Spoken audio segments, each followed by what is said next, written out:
finals. TSM were supposed to be the team to perhaps break the curse, but so far it's looking like OG slightly the stronger team here. They're 2-1 in the grand finals here. We're going to go to a fourth game that might just be the deciding game if OG can bring it home. I'm here with Jenkins, Tigov, and Purge. This fourth game, we're gonna need to see you step up from TSM. Yeah, we are going to need to see them step up for sure. I think they've got it in them for sure. I think it just depends on adjusting the opening, throw away the Pugna, maybe pick a second in the first phase, get a little bit of a reaction, make sure it looks like a better Pugna game. Maybe that you get to see a Mars offlane hero, so you know that your lane isn't going to go terrible, but they've got to change something. Yeah, swap up the draft. I mean, just changing anything at this point. Just change the formula. Like, it looks like OG had that one figured out, and just play normal Dota, and hopefully we get to see a game 5. But that change-up that we're asking for, it's somewhat easily done because, you know, it's always been the same pick and side in every single game so far. It's always been TSM on first pick and Radiant. But potentially coming to this fourth game, if TSM have that priority, they can just change up by choosing maybe second pick this time, and it'll completely change the entire draft of the grand finals because, you know, now it's completely flipped. But do you really want to do that on a potential deciding game? Because that's new. Then you kind of got to refigure things out. And that's the fun of the break. That half an hour, that's exactly what they've been talking about. They're finding out all the variations, and then they might settle on one that makes them comfortable. That's true. It does give them more time for draft ideas, to really mix it up, to really think it out multiple stages, because they had time to go through that. So we might really see a little bit of a draft reset here. Yeah, draft reset, a reset of strategies in general. When we've been talking about OG in the past, it was always about the pace that they were able to set. For example, yesterday morning, they were able to match the pace of Thunder Awaken, who up until then was kind of the team to set the highest pace. I feel like there's a little bit of a different story when it comes to the series that we have in front of us, because both teams seem to be kind of similar in terms of pace. Yeah, I think the main thing for OG is they're showing flexibility in their style, where they're not always relying on farming up the lanes, getting 3 cores and going. In the series so far, at least Amar has shown us a different side to him. He's being a little bit more sacrificial, being a bit more involved in the fight, allowing Yuragi some time to farm up. And I think that development across the series, which is something that you haven't done in the entire major, that's something that can take your opponent off guard. Yeah, you're never going to prep for Amar to build a Force Staff on offlane DK. And an Aether then second item. Yeah, though. yeah. First item. Oh, yeah, it was Aether, Blink. Rush Ether, yeah, it was insane. Even got Shard before he got Blink, I think, too. That was pretty crazy. Maniac. Yep. Well, our questions are answered in regards to potential changes in draft priority and stuff, because everything is the same. We have the Enigma ban there also to round it out. Means that TSM, so far, previous couple games, they went for the Pugna in this pace and this place. But this is the time where they might need to change something. Is TSM even talking about the draft right now? I mean, they look like they're chilling. Just Yeah, chilling. they're chilling. What are we going to pick? It's the Pugna. They're literally teasing us. Oh man, they're memeing. Yeah, Oh, they're it's gonna get memeing. the They're Pugna's memeing. come. Wait. Oh, okay, There's Snapfire. All right, so That's they of do course change it. There we Steel go. pick as well. OG's been first picking Snapfire in the previous 2 games. I believe Brawl has played this mid, correct? I know he did play it mid because in NA it was did. like the thing to play mid for like 2 months. So every NA mid player knows how to play snap mid. I think the really strong thing about a snap opener right now is that you can both cover, first of all, it's flexible, of course, but you can also, it's still good in like both lanes, right? You can still pick a really strong kill dual lane, but you can also still have a comfortable mid that rotates and puts pressure on. And like there's few other heroes that can pivot that well and still be super effective. I'm trying to think if OG here, it could be like a Pango +1 situation. Because if it is going to be like a snap core, you kind of want the Pango core as well, so you can always chase him down in the early points of the game. I mean, you could just Pugna Storm here, you know? I could, feel like that's, you know it's a debate. Storm. I mean, Is the Pugna coming? Surely, but it seemed like OG thought that the snap was a counter to the Pugna to a degree, and so they're unsure, do we pick it? We know we want the Storm. If they pick Pugna, they just pick a really strong dual offlane. They crush whatever carries they are assuming. And if it's a slower carry, then maybe they accomplish their job anyways. All right, maybe they're not going to kill him as well, but then they can outcarry that carry. Why not like Monkey King here? Their second pick, they can flex the Monkey throughout the draft. Then you have double jump for this Snapfire, so when you do throw out that Monomer Kisses, you're able to catch him on the back lane. I must say, I mean, TMS better have a plan for this BZM Storm Spirit, because we did have him lose some games during the group stages, but that was a different OG squad, I feel. This time, how are they going to beat this Storm? Like BZM Storm, come on. Huh. All right, we have completely swapped it, sort of. Anyway, TSM decides to take a page out of OG's book. But the last time TSM took a page out of OG's book, they did just beat OG, right? The Enigma Pango opening, they put them out of the game quite quickly. So, yeah, this was their half an hour prep. They just looked at game 3 and was like, oh, we don't have to prep. It's already done here, so let's take that. Here's the question: does the TSM get an ether lens on their DK? God, yes. Surely that was a lot of like Night Stalker with the AoE. Yeah, I don't know. I don't see Saberlight picking up the. I mean, it was cool the against the ether Monkey lens. King too, because he would like long range cut down trees and stun. Yeah, it was people. cool. Like, it was pretty cool. It made sense for a lot of reasons in that game. But I do like the DK response. Good lockdown against Wind Ranger and Storm is really powerful. Lots of magic damage between these two heroes. That's excellent against Wind Ranger, so they have that part covered at least a little bit. And then they can transition to some nice gank squad stuff too. I mean, we got to see the combo literally in game 3. It was very impactful, and it does punish these initiators who want to jump in. If you're waiting under vision, and let's say Storm jumps in, instant counterplay, and then you get to move from there. You always put a hero pretty much to half HP with the DK combo plus any other hero, and that's where OG, they need to be careful that when they do engage, they're timing it with BKBs or at least vision advantage. Yeah, this is definitely a Storm BKB rush sort of game. Not that that's not been the build. That just seems like the prevalent build on Storm in general, but that's when you really want to start fighting if you're OG. Both teams developing some opponent-specific bans here. Usually it's mostly Amar, but seeing Death Prophet banned, I think that makes a lot of sense. Yeah, still the Monkey King removed by TSM. One more ban for OG. They're kind of keeping the flexibility of DK alive.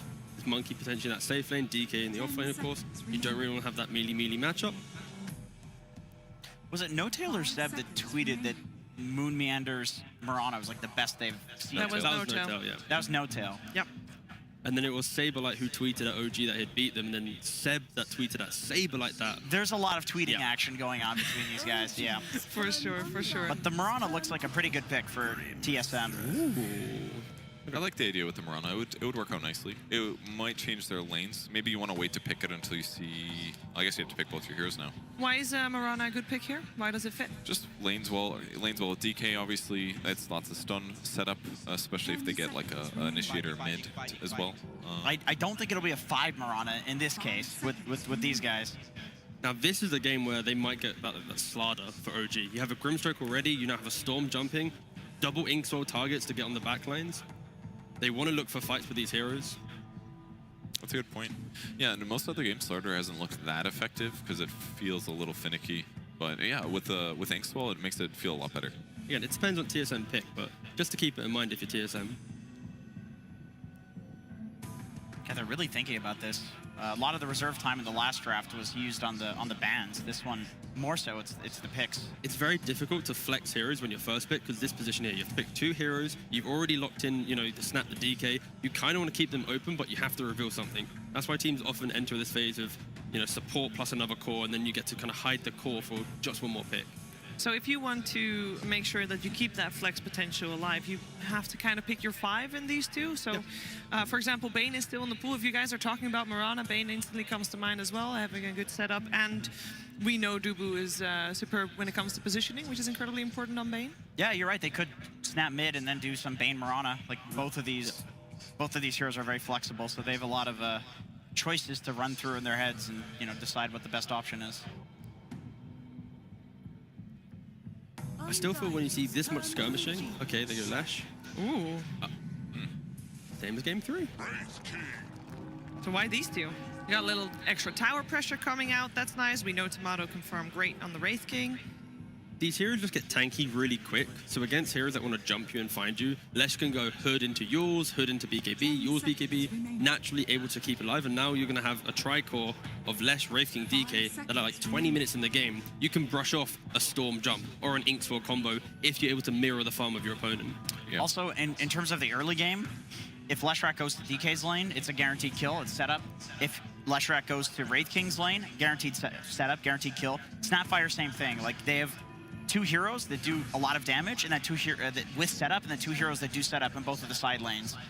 And it's another vulnerability against Grimstroke as well. I definitely agree with that tankiness factor that helps you survive with them going in, but if you can go against them as well, Grimstroke cannot defend himself well. Wraith King's going to be able to dive really far into the back line and get those pickoffs. And more stuns can't hurt, frankly. Should be easier to defend Leshrac because of that. Last game was a little bit harder against the TA at times, but with Wraith King and DK running in, I just feel like it's going to be a lot easier for Lesh to play this game. Well, it's definitely making OG think long and hard about picking up this one. Finally, it will they be go the for Mars. it. Finally. Yep. The Mars. Other than Timber, this looks to be his best hero. I think like the Razor gets first phase ban just because it's looked really good as of late. But Mars is just, I mean, it's something else.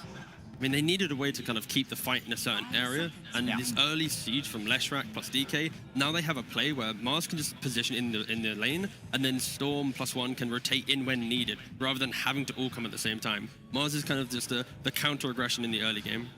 I do feel like he does quite well in lane against Wraith King too. You can just kill all the skeletons, low cooldown cleave. That is some filthy odds for OG on the Twitch. Wow. I mean, that's what it's like in the arena, too. Let's be real. Yep. That's true, actually. And OG is a game up, and we did establish that the game we just watched, the previous one, it was OG outplaying TSM, FTX, especially in those team fights. I guess if you want to avoid that, you just pick easily executable lineups. Do you feel like they have that so far? TSM's is definitely very much like that. I mean, OG's is not that far away from that either. The Wind Ranger makes it easier for them to start fights. The heroes that they have with Inkswell is going to make it easy to get pickoffs on like one guy for sure. So yeah, both lineups I think are pretty easy to execute this game. And finally we get to see some of that Night Stalker respect ban coming in at the very end. 10 seconds remaining. OG's turn to ban. And Medusa will be the final ban for TSM FTX. They are expecting a quite the hard carry coming out for Jiragi. Banning out Scotty carries, basically they would really undermine Leshrac's ability to transition into late game, because the Scotty is just such a hard counter. So maybe OG will do something similar. Who's left for good Scotty carriers? Still be like the Morphling for OG. 5 seconds remaining. We've seen that work out before.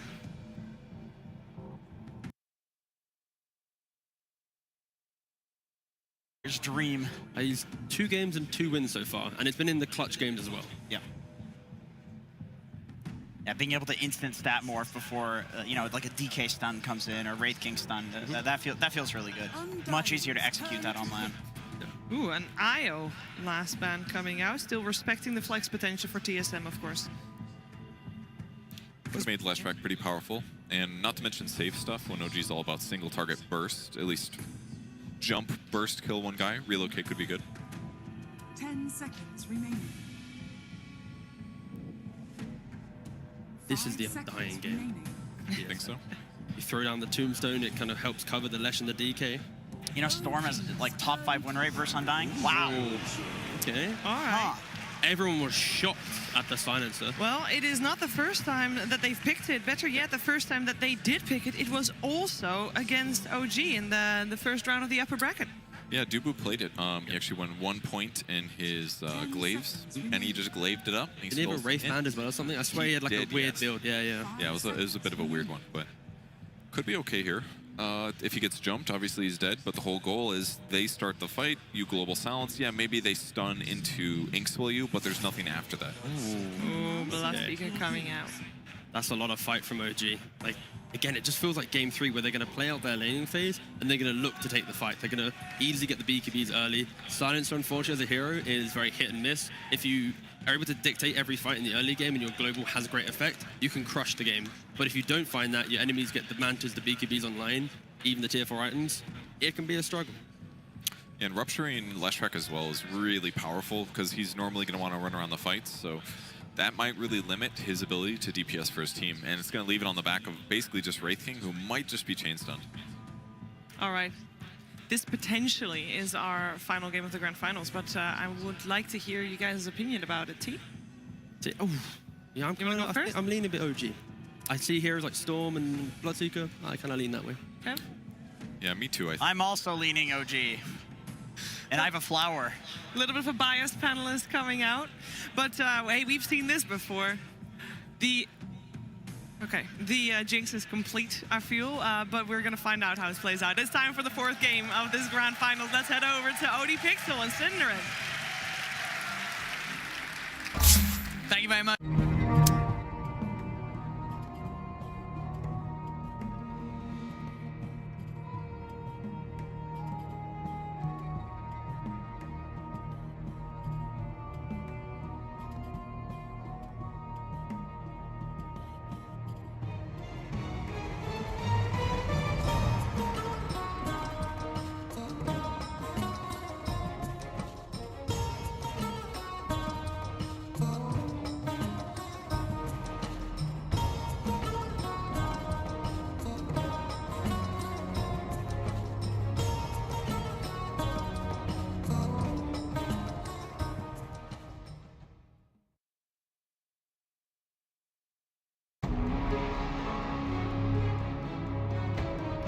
Five seconds remaining.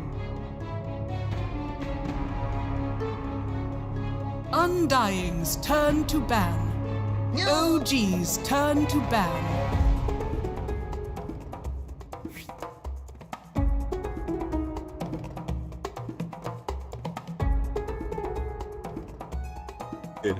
Aló. Los bans de ambos equipos se van a mantener, de eso estoy seguro. 10 seconds remaining. 5 seconds remaining. Undying's turn to ban. OG's turn to ban.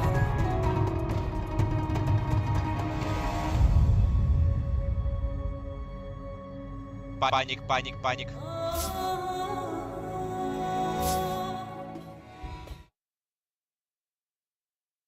Players an extended break after game number 3. They prepare all of the alt chat pre-game. So now they what they want to request for game 5. It's funny to see. It's almost like, you know, the vibe has kind of reset. Like they went and had a little snack, had a break. Hey, versus more. Maybe this is a much needed break for TSM after losing 2 back-to-back games. A little bit of a reset would definitely be helpful for them. Interesting setup here from OG.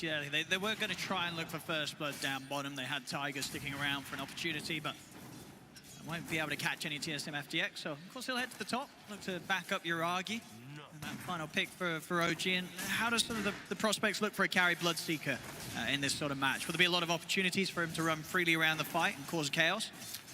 I think it's the least obvious pick that OG went for me. I guess the logic here is that they're trying to, you know, they have some decent synergies with Arena into Bloodright. They have Shackle Shot into Bloodright, and obviously Storm Spirit pull into Bloodright, so the Bloodright synergies are there. But a lot of the times when I look at Bloodseeker, I look at playing it with a lineup that has a lot of reliable spread damage, so that you ramp up that thirst and you can start running over fights. And you don't have any of the really traditional Bloodseeker pairings in that sense. So maybe they still feel like the fights are going to be tooth and nail, and they're going to do enough for him to snowball it out. I will say he's not necessarily playing against the best core matchups, right? Both Dragon Knight and Wraith King are heroes that can kind of stand their ground when they get ruptured and aren't dependent on moving a lot. But against the Leshrac, I think the rupture could definitely come in handy. We're going to see them try and make a bit of a move here with the Inkswell. Bloodbright won't quite clip the two of them. Saberlight Moon able to step out to the side. And looking at things down on the bottom, of course, as I said, you know, Silencer not a hero that we're seeing that much at all. How much can Dubu do down here in the lane to keep Tomato's farming safe? Not that much, I think. I think both laners are going to farm. Amar and Tomato should both have a pretty good time here. It's similar. The Windranger Mars lane can kill with level 3, I think, potentially, especially on Dubu if they find a Shackle Shot in which they can then combine into a Spear. But yeah, TSM's lane's offensive potential is very limited. And they didn't pick Silencer for the laning at all. Like, I think they identified that they could handle it, and that's always going to be the trade-off with Silencer. He's not one of the strongest laners. Oh, there's the exact play we talked about. Nice counter, though, from Tomato. Yeah, immediate stun there onto Amar to make sure that he can't follow up with any sort of spear potential. So good save from him. Top lane again. Trying to get aggressive onto the TK, but at this point, Saberlight, there's not too much vulnerability to the burst.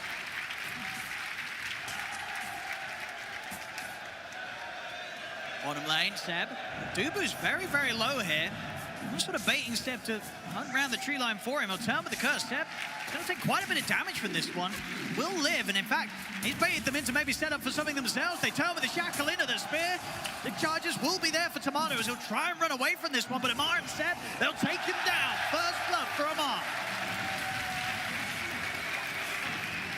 Top lane as well. TSM to be careful here. Moon getting very low. Immediately, Yuragi tried to strike whilst he was boosted up by that passive. Exactly. They're putting so much pressure in the bottom lane that it's helping their safe lane quite a bit. So Amar and Seb very useful for Yuragi's game, even though they're on direct opposite sides of the map. And you see this weakness of Silencer in a situation like that, right? Like, you've used your spells, the enemy team outlives them, and they start trading, and you don't have much left in the tank. You don't have a low cooldown spell that you can throw out again. Really get it done. Okay, Saberlight is trying to take down Tiger. But not enough damage on his own, and now Yuragi might have the chance to chase him out. Saberlight getting low, cooking from Moon, holds back the Bloodseeker. Run another Blood Right. Saberlight. Oh, he's going to get caught by it. Yuragi takes him down on the top. 2-0 already. OG starting to pick up the kills in these lanes. How was that enough damage? I really didn't think that was going to kill him. That must have been on the edge for how much health he had. It's 120 damage level 1. Yeah, sure. I wonder if we get on the replay the HP that he had, because it must have been... That's really close, I promise. Not always, indeed, you see that level 1 Blood Right getting the kill. You see it again here on the replay, how close it was. So he's up to 90. He's he must pick up very close. Oh, it's so close. Oh! Literally on I mean, yes, it's 120 pure damage, ladies and gentlemen. It was literally the same amount of damage as HP that he had. Oh my goodness, no wonder it looked as close as it did. My Lord. Oh, poor old I didn't think it was that close. No, it really was. Right, back down bottom, Seb. See if he can get away from this one. The Skeletons, they're going for it, but Wimrun's going to be back up in a second. Oh, he's away. Just in time as well. That second Skeleton about to get a hit in. Moon Meander. PZM's on his tail. Can't continue, though, or he would die to Bryle. Oh, never mind. He's going to go for it. I mean, he has Tiger to help out. They take down Moon. Nicely done. So he baits Bryle to chase him to the right first, and then he can go and finalize this kill without putting himself at risk of getting followed up on by Lesh. So wisely done there by BZM. 3 kills already here for OG. Here to get a bit of a lead in the lanes. Huge amounts of farm already on Amar and BZM. Top CS for them. See Seb come back in the mid. Build BZM back up. See if they can set up for the power rune. See whose hands it falls into. 6 minutes in. It's going to be BZM. He gets a haste. Definitely has the potential to get something done with that. And this feels so good for Amar, right? He's gone triple Bracer, and he's laning against Wraith King as Mars. He's level 6. Tomato. He's straight in for the kill. And Amar, he's able to walk in and take it. So far ahead in this bottom lane from that early start. He was a full level up on Tomato and immediately converts that into an arena kill. Even getting, he wanted more. He started spearing Dubu there, but look at these quick moves. Top lane, we're going to have a TP over from BZM as OG bait in some action. They set up with the X-Force stun over towards Saberlight. Zip forward. Saberlight, he cannot escape this. There's going to be too much magical burst coming after the storm as BZM catches him by surprise with the TP top. In the meantime, Seb is going to get some space. So effectively what OG have done here is that they traded a little bit of Wind Ranger experience away bottom to get Amar level 6 faster. Seb is low level right now, only level 3 sitting in that mid lane, but look at what it gave them. Gave them a solo kill bot. Amar needs no help any longer. And now Seb can sit and take mid while Storm rotates top. So just textbook stuff, moving the heroes around in this early laning stage and getting huge value. Very comfortably at the top of the net worth, 2 of their cores, and Bloodseeker almost third. Might actually get third if he manages to farm up this stack together with Taiga. Even level 1 Stroke of Fate actually does so much damage to a triple stack.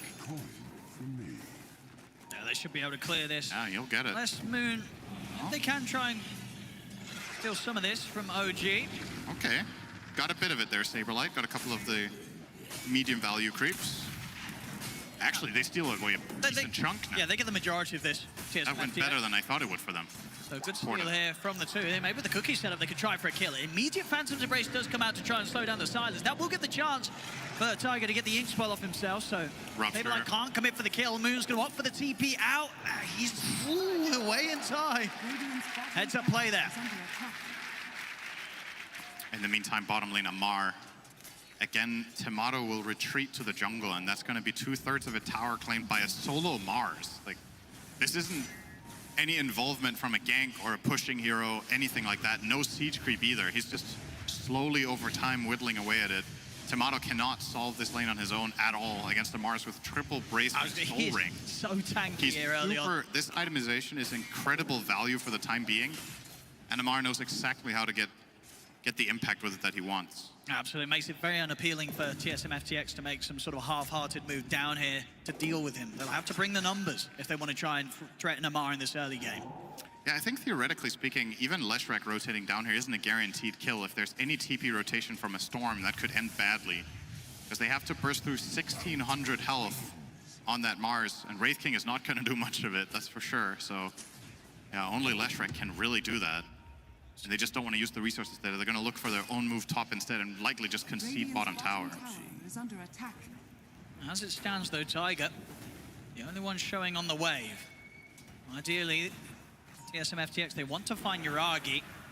And may just have to settle for Tiger though. Saberlight reveals himself with the stun opener. Take out the support, and with Braille around, they'll get some damage done to the tower. Yuragi will have to step out to the side. High chance the TSM will get the objective out of this movement. Yeah, Brawl's got 4 points in Edict, so in 10 seconds this tower is going to be taken out, unless OG actually planning this. This is a high-risk but high-reward move from them. They're bringing in Amar as well. He's deeping over, they're ready to try and get the action started. Saberlight's been ruptured, Arena's down, Spear controls, Saberlight, he's going to be going out for sure. Off to the side as well, Seb catching Moon with the shackle. As they take the kills and keep the tower alive. Most teams drop that tower, and I love that OG defended it. Such a good play call there. They're going to get the zip over as well. BCM, he's back over towards the mid. He's going to get the setup on the Brawl. Brawl in trouble. Caught out by the X-Well stun. He'll get taken out. The curse is there on BCM. He is fine. Yeah, he's fine. Quick moves from OG, from defending the top tier 1 to making the move on Brawl in the mid. 8-1 and a 2K lead. OG off to a fiery start. Again, BZM finds himself the Fairy's Trinket in this game, so he has Fairy Trinket as well as 3 nulls, so a lot of mana cost reduction here in his build. Just converts to so much damage, and it puts even more pressure onto Dubu as well as the Dragon Knight. I think these two heroes together are their key to unlocking a solution to the Storm, but with the disadvantage they're under already, it's going to be a little bit tricky for TSM to find the kind of fights that they want. They need time to build up Tomato. I think this is his hard.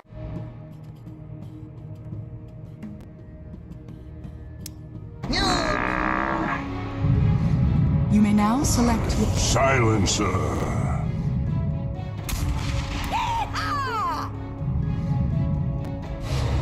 Grimstroke.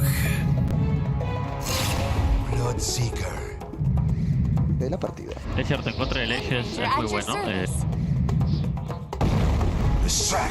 Este maravilhoso aqui pode atropelar o jogo. O que o EG faz? Pega os 2 últimos picks heróis que quebram o Leste, né? O Mars, a Arena quebrando a mobilidade do Leste, e o Bloodseeker com o Ultimate fazendo a mesma coisa. Bom, tá, o Leste pode ter um bom começo que a gente ainda vai conseguir parar um pouco o ímpeto dele. Essa é a ideia.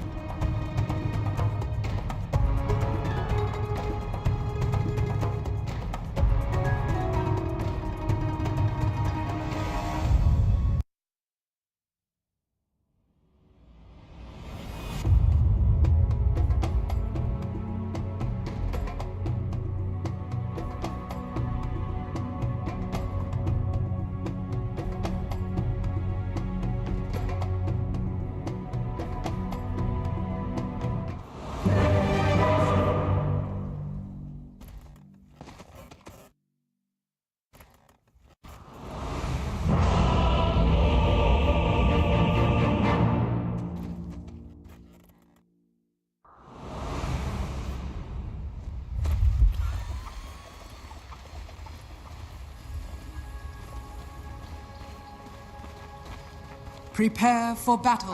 So Ben.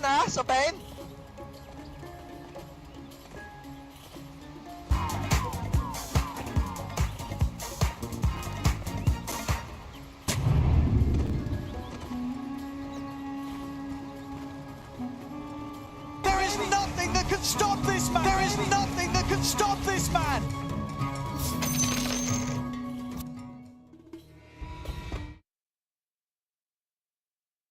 TSM closes the gap, the arena's down, they'll trap Tomato, Tomato will fall. It is huge for OG to know that Global Silence is on cooldown. Like, even though they do save the Dragon Knight top, it just opens up for this mid move. They can play with so much initiative. There's effectively, you almost want to say there's a dead support, right? Because with Silencer without Global at this point in time, level 6, he doesn't offer very much against OG's heroes when they get the initiation.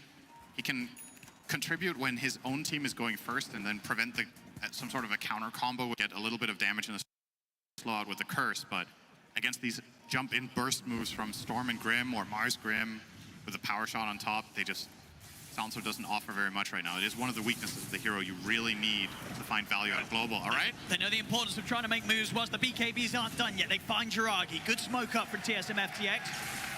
See if OG can punish this. TSM's going to turn up, get himself up to the high ground to see the positioning. TSM FTX back off and look to try and push it on the mid here with the remainder of that Elder Dragon form. So a quick kill on the carry and a good opportunity to try and look for another tower themselves. Yeah, Saberlight with his dagger needs to lead the charge here. He will lead the charge onto an illusion though, and that makes for an easy opening. Yeah, they're going to get the jump immediately over towards Moon. Moon cookies up towards the high ground, turns with a blast. Spear will finish the job. BZM even thinking about going for more, but the curse does catch him. Low on the mana, he'll pull back.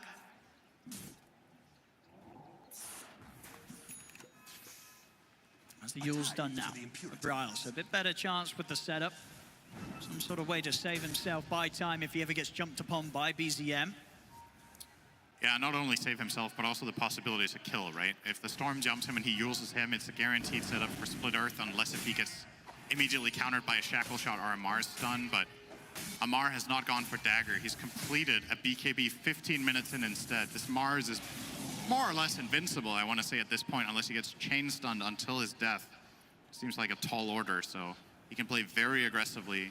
I wouldn't be surprised to see OG look for a smoke toward that mid-tier 1 tower soon if they find any pick bottom that would allow them to get that extra bit of map control going their way. See if they can go for Saberlight. Quick blink. As soon as you see Zamar. Definitely the struggle for TSM FTX in these team fights will be that, you know, if OG, if they just started off getting one kill inside the arena, they've got so much chase when you consider, you know, BZM, Yuragi, Seb running down heroes. As soon as a team fight starts to go downhill for TSM FTX, it's highly likely that they're going to lose hero after hero from the chase down of OG. Yeah, you can't fall behind against this lineup in a fight. It's just not going to end well. That's definitely a synergy that Storm and Bloodseeker do have, for sure. I'm sure BZM would have loved that rune, but unfortunately he was all the way back in base with no mana, so Regent's is going to be grabbed by Yuragi. Look at this smoke here from OG. They're ready to look for some action. Saberlight is going to try and stand his ground. It turns with the Elder Dragon form and a stone. Amar finding the angle to get the spear over towards the tree. Brawl turns with a split up, but he's not able to catch Amar. Saberlight goes down, and Amar has got the arena. He's going to try and see if he can maybe get in range to set up for more. With Arena and BKB, he's still very much fight ready. Under the trees, under the tier 1 tower, they'll stay hidden in the fog. Amar won't quite be able to find them.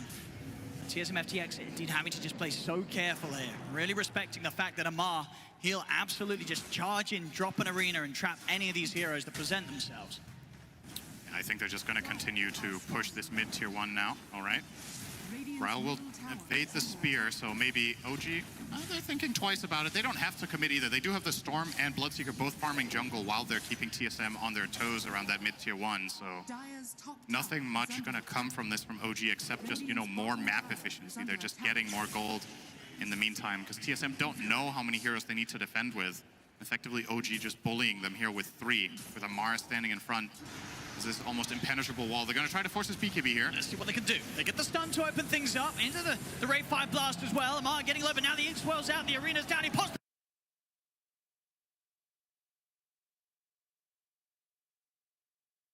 Also trapped in the arena. He's trying to run, but Yuragi's going to sweep him from the side, get on top of the Wraith King, take it down the one. Saberlight's been ruptured. He's got to hold back. Tomato is going to try with the second light to fight, but BZM's in with the BKB. The Vortex pull back. Tomato taken out a second time. Double kill for Tiger. Moon, he has to come to an end with the kiss of the chances. He's got to try to escape with the pick pot, but he cannot run from this lineup. OG, they take out the three of them.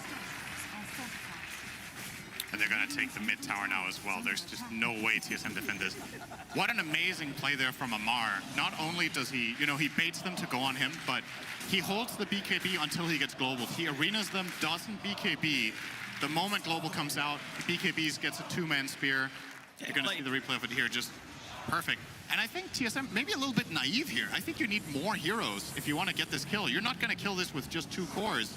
There's that global into immediate BKB soloing the Lash more or less effectively. Yeah, good a bit of heal and protection coming out as well from Tiger. He has the shard done.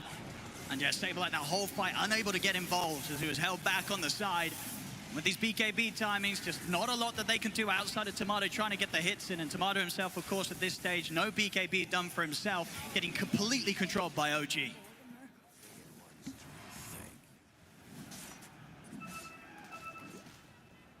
Is that the John Travolta meme? Almost. Huh? Yeah, well, looks like there's a little bit of confusion in the TSM camp. I'm not sure what caught them off guard there, but OG are just outclassing them in this game.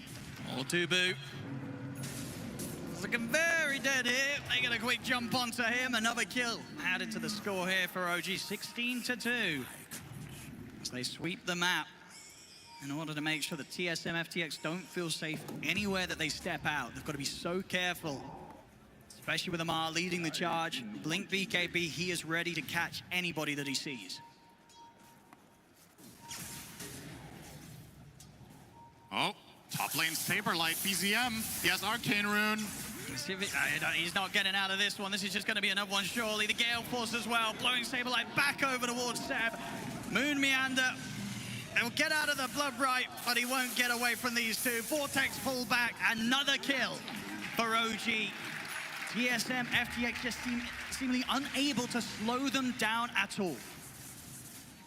They don't have the solutions when they get jumped. They need to be so selective with when to use Global Silence, and it's not them taking the initiative. I think for TSM now, you have to wait for Tomato's dagger, and then it's go time. I think the longer you wait, the more you're going to start, you're just going to continue bleeding.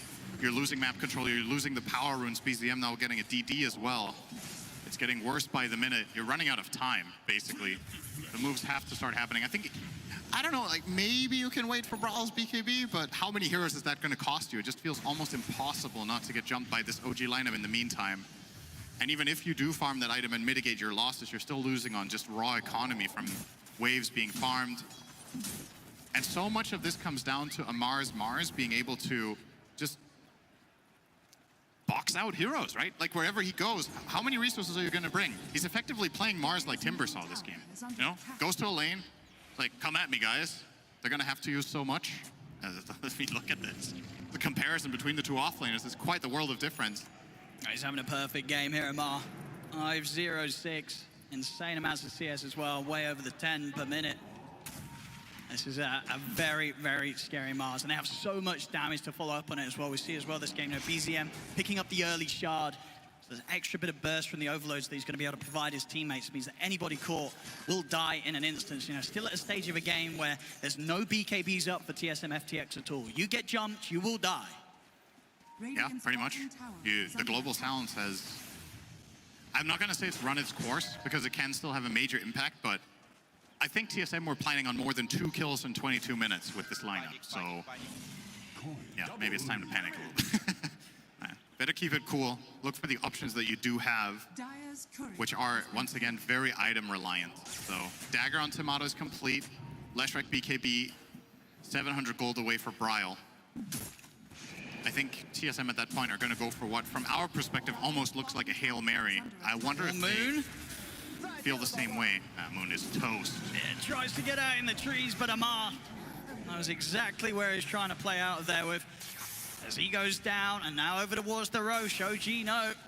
There's very little that TSM FTX can do to stop them from getting this Aegis into the hands of almost certainly BZM.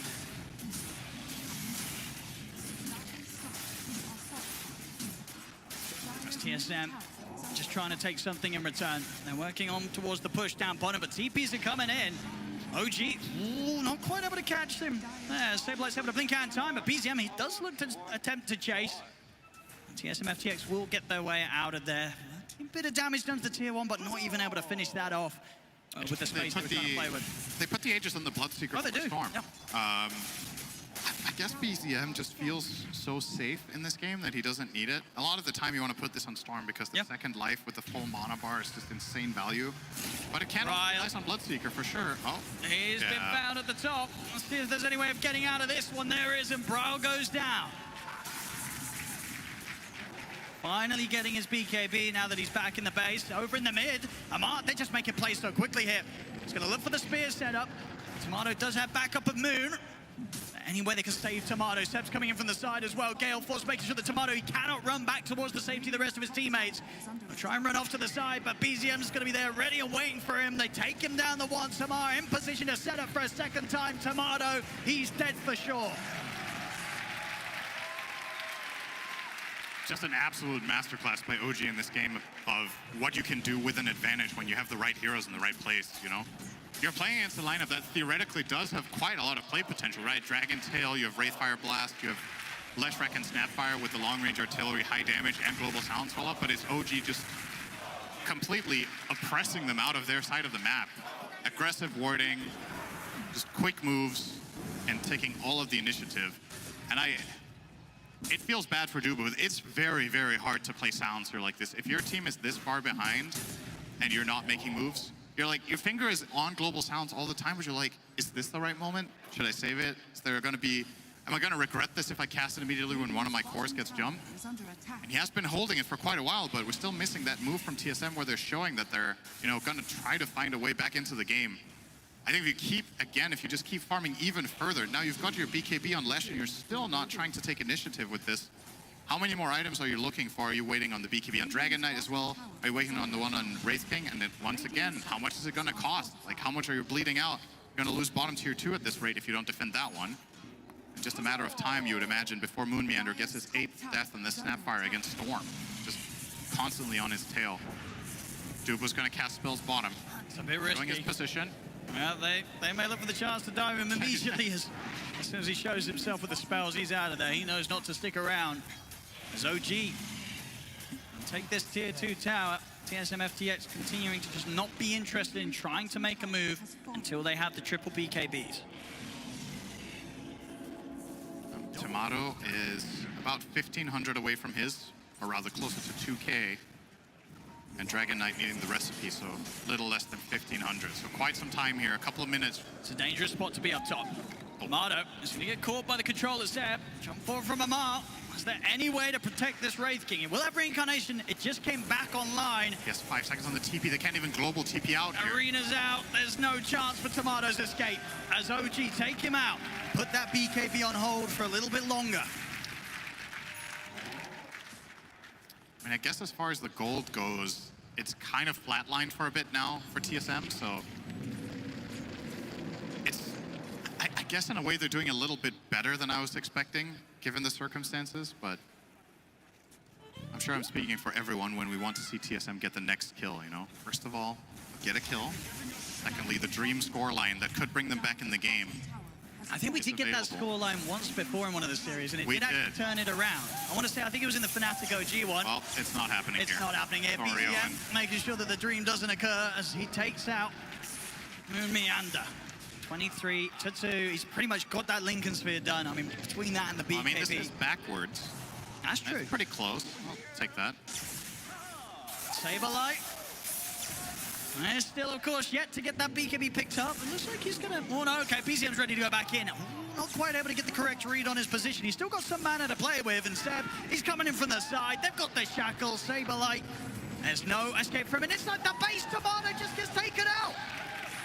Amar and Yuragi diving the high ground, killing Tomato. They just can't even catch a break. They can't even get the opportunity to get these BKBs done. And every time they get a new item, the same's happening on OG's side. Now we've got a Lincoln Spear up on BZM, getting his level 20 talent after this wave. Just keeps the ball rolling. Yuragi also working on a Lincolns of his own against that Dragon Knight. Now Brawl's going to go in, but they have two dead heroes. I mean, it's a good stun. All right, kisses. That's going to be a dead Jiragi. That's a huge kill for TSM FTX to get. The thing is, the rest of OG, they're ready to fight and take kills in return. Amar, he's taken out Bryle. Their turnover was Tuba. In fact, Amar, he's going in towards the tier 4, jumps in with the arena, catches Moon. As they may have lost their carry, but Jiragi knows he's not even needed. The rest of his team able to take a very, very favorable trade once again for the squad. I mean, it looked like a potential opportune moment because the Aegis expired and they get that jump on the Bloodseeker who doesn't have BKB. So I can see where they're coming from. You're also a little bit desperate at this point, right? Like nothing has been going your way for 15 minutes. It just feels like perhaps electing a 3v5 there was not the way to go. They did get the kill they wanted, but it cost them everything. On Tomato. Oh no. Oh, They're making their way straight towards him. He's out with the blink. The Gale Force will start to blow him back. If there's any way they can get any jump, it doesn't look like it. Tomato dancing around. Feeling confident that they won't be able to get the jump on him now. He'll be fine. But still the eternal struggle here for TSM FTX to get these BKBs done on their cores. Very, very hard for Tomato and Saberlight to just get out to get that final bit of gold. Saberlight should have it off this creep wave. At least, yeah, very, very close to. We're on the phone with No-Tell. Radiant are scanning. See if OG are going to be able to find another hit onto TSM FTX before the BKBs are out. Satanic turn on Amar and well on the way towards the Lincoln Sphere. They're just building to be invincible, almost, really, to the damage output the TSM FTX have. And one chance there that they showed the ability to get a kill with Jiragi. Getting caught as close as he was. Unlikely to happen again. 17k lead for OG, 28-3. BZM styling on them in the mid, clearing out the wave. There's a BKB for Dragon Knight, so they get one more. Tomatoes is still not complete, minute 30. Having an absolute terrible time in this game. 0-7-0 on the Wraith King. That's rough. I think this might be the hardest game he's played all tournament. Well, I'm sure it is. Question is by what order of magnitude? Just been completely shut out. Just nothing going their way. And, you know, there's only so much you can do. Like I've talked about, you need to kind of select the key moment where you're like, okay, this is when we go for it. This is our all-in play. I feel like the chance of this all-in play succeeding just goes down minute by minute because, yeah, sure, you're getting your BKBs. Second Lincolns now. There's Lincolns on Storm and Bloodseeker. You're fighting into Wraith-packed Windranger now. And Amar has Satanic. So who are you going to go on? So hard for them to get the jump. They can't rely on that Yule setup. They can't rely on that Wraith Fire Blast with Tomato when it comes to the cores with the Lincolns. Bottom lane, Saberlight. He's out of there, but Bryle, he's been found. Tries to TP out, but Seb finds him with the shackle. It's Bryle down for 70, of course. Was spending up, so no chance for a buyback. We'll see over towards the mid. Jiragi's going to look for Moon, and he's going to catch him. The stun connects, Moon taken out.